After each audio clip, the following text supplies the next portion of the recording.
আপনারা আওয়াজ না করলে আমরা খুশি হব। আপনারা আওয়াজ না করলে আমরা খুশি হব। আমরা এখানে কয়েকজন এসেছি, বাকি সব বাইরে আছেন, দুঃখিত, মানে জায়গা শর্টের জন্য। এটা এই যে জায়গাতে দাঁড়িয়ে আছি এটা হচ্ছে আপনার। আপনি যেদিন বিক্রি করবেন সেই সেদিন আপনার হবে না। মুরারে হসপিটাল, থানা, মুরারে বিডিও, পঞ্চায়েত, মুরারে রেল স্টেশন, এতে 4 আঙুল হলেও আপনার জায়গা আছে। আপনি যেদিন বিক্রি করবেন 2-4 হাজার টাকায় নয়, যেদিন আপনি বিক্রি করবেন পুরো পার্লামেন্ট সহ বিক্রি করবেন। হয় পার্লামেন্ট ওকে দেবো না বাংলা নিলেও। যেদিন দখল করার সময় হবে সেদিন দখল পার্লামেন্ট পর্যন্ত দখল করে নেব। এবং আমি বলি আমাদের উদ্দেশ্য, আমরা যেখানে হাজির হয়েছি ওয়াকফ নিয়ে, ওয়াকফ নিয়ে। এর আগে আমার নবীকে কুরুক্তি করেছিল, এর আগে আমার নবীকে কুরুক্তি করেছিল আমার বিশ্ব নবীকে। তো আমাদের কলিজায় আঘাত লেগেছিল, আমাদের ইমানে আঘাত লেগেছিল। তো আমরা রাস্তায় এসে চেয়েছিলাম, সরকারকে বলেছিলাম ওই নিকৃষ্ট ব্যক্তিকে শাস্তি দেওয়া হোক প্রশাসনের তরফ থেকে। আমরা নিজেরা শাস্তি দিতে চাই না, এই জঘন্য ব্যক্তিকে আমরা নিজেরা শাস্তি দিতে চাই না, প্রশাসন শাস্তি দিক। কিন্তু আজকে উল্টোতে এসেছি। সেদিন আমাদের ইমানে আঘাত এনেছিল, আজকে আমাদের মাটিতে আঘাত এনেছে। আপনি যে পায়ের তলে মাটি রেখে দাঁড়িয়ে থাকেন ওই মাটিতে আঘাত এনেছে। তাই প্রশাসনের হাতে আমরা ছেড়ে দেবো না, কেন্দ্র সরকারকে বলবো উপযুক্ত শাস্তি আমরা দেবো। কারণ এই মাটি এক খামচা যদি তুলে নেয় আপনার পায়ের মাটি থেকে, আপনার পায়ের তলা থেকে যদি এক খামচা মাটি তুলে নেয়, আপনি ভাবছেন সে কি হবে এক খামচা তুলে নিলে? আগামী 20 বছর পর আপনার পায়ের নিচের মাটি থাকবেন না, আপনি পানিতে হাবুডুবু খাবেন। পরিষ্কার করে বলছি, মায়ের মানে যেমন লোক পানিতে সাঁতার থেকে নৌকা পর্যন্ত পায়নি, কোথাও না কোথাও আশ্রয় নিয়েছে। এই অবস্থা আপনার ভারতে আপনার হবে। আপনাকে ধমকাচ্ছি না, ভড়কাও ভাষানো দিচ্ছি না, হাকিকত বলছি। কারণ যেই জিনিসের উপরে আমরা বেঁচে আছি সেটা হচ্ছে আমরা ইমানের উপরে বেঁচে আছি। আর এই ইমান আমাদের মসজিদ মাদ্রাসার উপরে আমাদের কিন্তু কি হয়, বাগিচা ফুল ফুটে এখান থেকে উৎপাদিত হয়। আমাদের মাদ্রাসা থেকে ইমান উৎপাদিত হয়। মায়ের ঘরে জন্ম নিয়ে আমাদের ইমান উৎপাদিত হয় না, মুসলমানের ঘরে, ওলিদের ঘরে, ইমাম সাহেবের ঘরে জন্ম নিয়ে আমাদের ইমান উৎপাদিত হয় না। আমাদের ইমান উৎপাদিত হয়, তৈরি হয়, মজবুত হয়, সেটা হচ্ছে মসজিদ আর মাদ্রাসা। বলেন ঠিক কিনা? তাহলে যেই জায়গায় আপনি ইমান জোগাবেন, আমরা বেঁচে আছি ইমানের জন্য, তাছাড়া দুনিয়ার আমাদের কোনো মূল্য নেই। যেদিন শুনবেন কি তাসিরের ইমান নেই, এই তাসির দাঁড়িয়ে আছে, সেদিন আপনাদের সামনে গর্দন হাজির করে দেবেন, আপনারা কেটে ফেলে দেবেন, 1 ফোঁটা রক্ত মাটিতে পড়তে দেবেন না। আর ইমান থাকলে কিন্তু আপনার হাতে আমি মরতে যাব না, যেহেতু জান বাঁচা আল্লাহ ফরজ বলে দিয়েছে। অতএব যে অগাধ সম্পত্তি, এটা আমরা জানি না, সরকার বলছে আমি নিয়ে নিছি, কি অসুবিধা? আমি যখন এটা প্রচার করতে যাচ্ছি, মানুষের সামনে যাচ্ছি, কি এটা নেন, আপনি যাবেন, আমার সাথ দেবেন, এটা আমার জিনিস নয়, আপনার জন্য আমি মাথা করেছি। তো বলছে তো সরকার নিয়ে নিয়েছে, আর কি হবে? কেন কৃষি বিল অবাস লাইনি, সরকার কৃষি বিল ফেরত লাইনি, প্রত্যাহার করেনি, প্রত্যাহার করতে হবে, প্রত্যাহার করতে হবে। বোর্ড জিন্দাবাদ, জিন্দাবাদ জিন্দাবাদ, জাতি জিন্দাবাদ, জিন্দাবাদ জিন্দাবাদ। কিসের জন্য করেছিল? কারণ তারা ঘর বাড়ি ছেড়ে দিয়ে তারা রাস্তায় নিয়েছিল। সরকারকে শুধু একইভাবে আওয়াজ দিয়ে দেয় যে এই বিলটা প্রত্যাহার করুন, তবে আমরা রাস্তা থেকে উঠবো। তারা একটাই আওয়াজ দেয়, আপনি গুলি করবেন তো সিনা পাতিয়ে দেবো, আপনি লাঠিচার্জ করবেন তো পিঠ পাতিয়ে দেবো, কিন্তু আমরা রাস্তা থেকে উঠবো না যতক্ষণ পর্যন্ত আপনি কৃষি বিল না তুলে নেবেন। তাদের একটা আওয়াজ ছিল, ছিল না? ইংরেজের সাথে আমরাও লড়াই করেছি, প্রতিবাদ করেছি, জঙ্গলের প্রতিবাদ করেছি, খালি পেটে অনাহারের প্রতিবাদ করেছি, রোজা রেখে প্রতিবাদ করেছি, রেশমিনের প্রতিবাদ করেছি, জঙ্গলের পানি পথে আমরা প্রতিবাদ করেছি।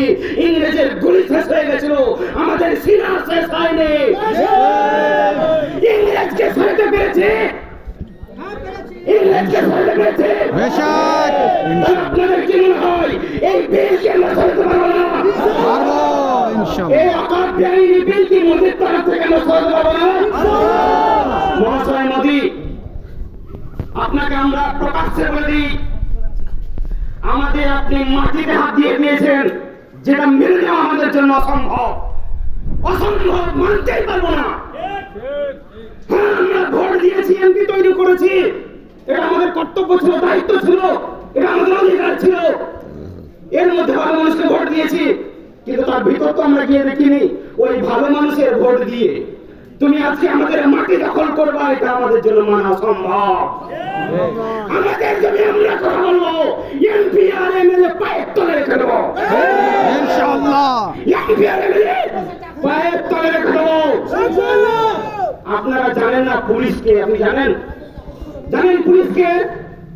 পুলিশ হচ্ছে জনগণের। হ্যাঁ, বাংলা আমরা কি? আমরা বাঙালি। আমরা কি? হ্যাঁ, আরে চাকর তো ইংরেজি ভাষা। আমরা কি জানি? পুলিশ জনগণের। হ্যাঁ, তো ওই সেবককে ভয় করছে। আপনার সেবক, আপনার সেবক বেআইনি ভাবে মারবে আমাকে, আপনাকে মারবে। বিডিও সাহেব কে? বিডিও সাহেব কে? আরে গরু চড়াতে যায়, রাখাল একটা থাকে। হ্যাঁ, শিক্ষিত, রাখালও শিক্ষিত হয়। কিসের জন্য? আপনার সেবা করার জন্য। আপনার মালিক নয়, আপনি তাদের মালিক।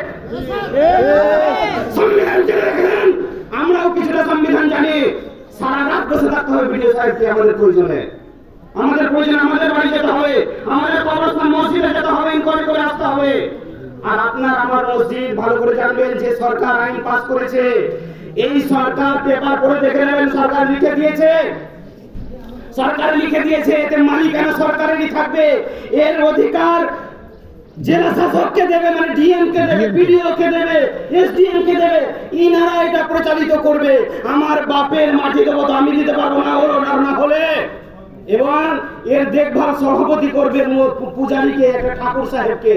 ঠাকুর সাহেবের সাথে আমাদের দুশ্মনী নয়, কিন্তু আমার জমি আমার, তোমাকে কেন সভাপতি করবো? তুমি কে আমার জমিতে সভাপতি হয়ে গেলা? আর আপনি মোদী মহাশয়, আপনি বাকে আমার জমির ভাগিদার, তুমি বটোয়ারা করলে আপনি বাকে। বেশক বেশক। আজকে বরাবর করেছেন, আপনাদের কাছে কাগজ কাছে সই করেছেন, সবাই সই করেছেন। কাগজগুলো কোথায়? সবাই সই করেনি, সবাই করেনি। সবাই সই করেনি। তাই বলছেন ওইখানে কাগজ কাছে সই করলেন, সই করলেন, সই করতে 1 মিনিটের সময় আগে সই করলেন। যাদের কাছে পেন আছে পেন বের করলেন, কলম বের করে নেন, সই করে নেন। সই করার পরে এটা জেরক্স করুন, ভিডিও মহাশয়কে জমা করবো। আমাদের আওয়াজটা যেন কেন্দ্র সরকার মোদী মহাশয়ের কাছে যায়। আমাদের উদ্দেশ্য হচ্ছে উনি যেন শুনে আমাদের কথা, শোনার পরে ওনার ডিসিশন যেন চেঞ্জ করে। যেখানে পার্লামেন্ট আইন পাস হয় সেই জায়গাতে যেন বুঝতে পারে তারা ভুল করেছে, ভুল করে যেন সংশোধন করে আবার ঠিক করে নেয়। তবেই কিন্তু আমরা শান্তি হবো। নচেত পরে যেদিন আন্দোলন দেবো, সেদিন না থানা না ভিডিও দেখবো, সেদিন না থানা না ভিডিও দেখবো। ইনশাআল্লাহ। আজকে থানাও দেখলাম, আজকে রাস্তাও দেখলাম, আজকে ভিডিও দেখলাম। সেদিন না রেল দেখবো না এয়ারপোর্ট দেখবো, একদিনে পুরো ভারত জাম করে দেবো। ইনশাআল্লাহ। একদিনে দেখবেন রেল জাম, এয়ারপোর্ট জাম, পুরো বর্ডার জাম হয়ে যাবে। এর আগে আমরা ডেপুটেশন জমা করেছিলাম নবীনের কটুকু কথা বলার জন্য। তো আমাদের তো এসডিএম জমাইতোদের নিয়ে ওটা জমাইতোদের নিয়ে আমাদের এখানে যায়নি। এই নিয়ে আলোচনা এবার করতে যদি হবে। আবার জমা না যায় তাহলে কি করবো আমরা? এই নিয়ে আলোচনা হবে। আজকে আলোচনা তাহলে কি হবে আমাদের? এক সপ্তাহ মধ্যে যদি রেজাল্ট না পাই আমরা, এক সপ্তাহের মধ্যে যদি